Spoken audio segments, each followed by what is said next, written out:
Who is the Kielbasa King? Well, we all know that Hot Butcher, that's right, is some of the kings of hazies of the New England style. And boat day, if you need a boat day, you can feel like a king for a day for sure. I'll let you know how to get some of that. We'll find out who is king of the kielbasas and we'll munch on this sandwich, which may not be a sausage, but hey, we're all about ad-libbing here.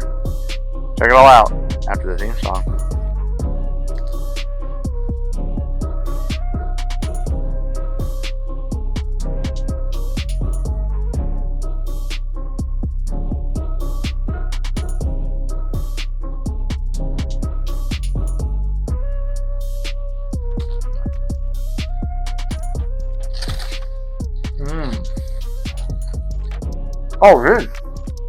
Oh, this totally disturbed me here. That's right. Welcome back to the upstate studio. To your food first.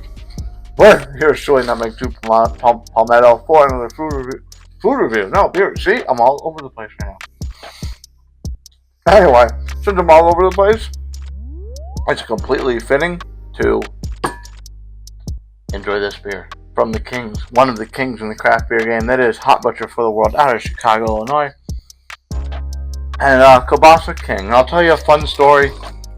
This is not a brat or a sausage. It was a little bit of an ad-lib, but I had to custom make a sandwich at Publix since they didn't have brats or sausage. Shout out to the Wonderful staff from the Deli Publix for that one. So, Kielbasa King. Hot Butcher, of course, always has amazing can designs, and we'll get a closer look at it on a trip around Canada from a man who has been to Hot Butcher himself on the Shane Cam.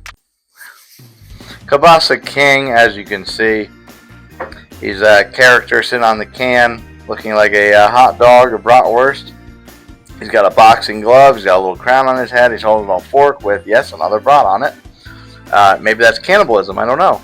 Mosaic and Nelson Sauvin-hopped, double India Pale Ale, 7.5 gravity, no date on the can. This little hop on the side says something. Dank greens and beer medley? Beer's medley? Something like that. Crisp white grapes. Oh, well, it is Nelson, so we're definitely going to get some grape notes, I think. Nothing else on here besides artwork. Dan Greska, I think that's the usual guy that does our artwork. Brewed and canned by Hot Butcher for the World, Chicago, and that's another address, and that's government warning. So there is nothing else on the can.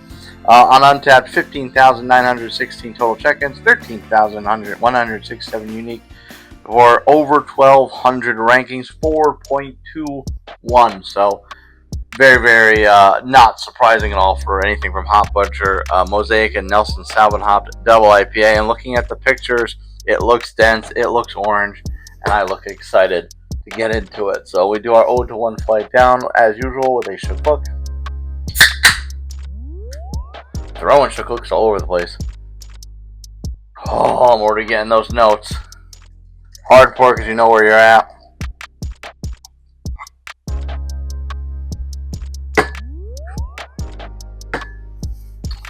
Show the king out to the world.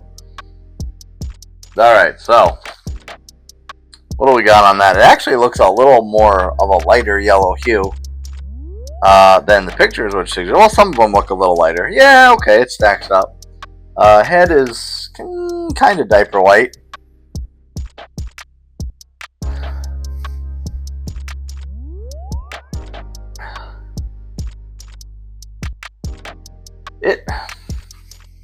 Interestingly enough, it smells kind of subtle. I just got a whiff of something soapy, so maybe that's kind of the grape getting lost in the head a little bit. I've never had an aroma get lost in the head. Normally, it, opens it up. It almost always opens it up. Getting tropical, a little bit of dryness. So I would think this is going to be crisp and sharp. A lot of Hot Butcher IPAs are exactly that, or at least very, very sharp.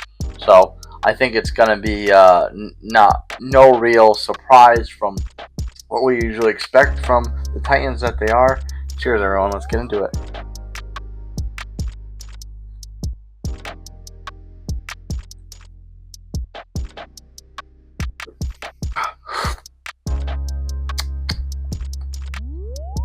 Okay, a little bit of a surprise there.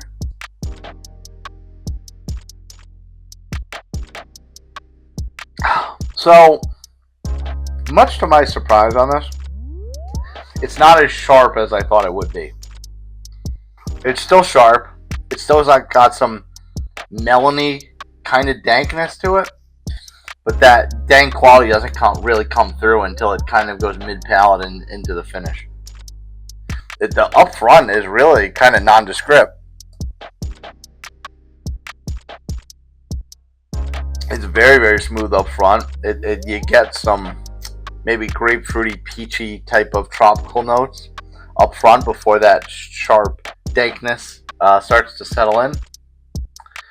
And it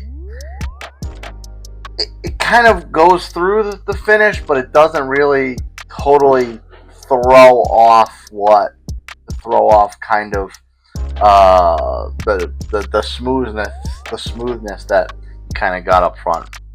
So it is very good, and dare I say, especially for 7.5, it is pretty darn crushable.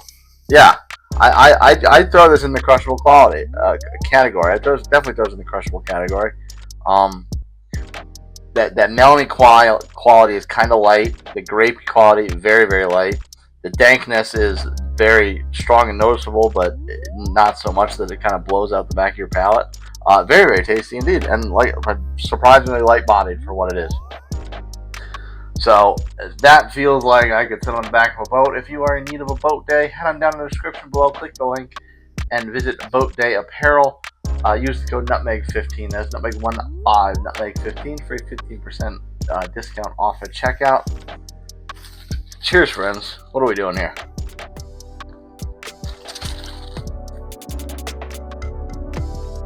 See you next time.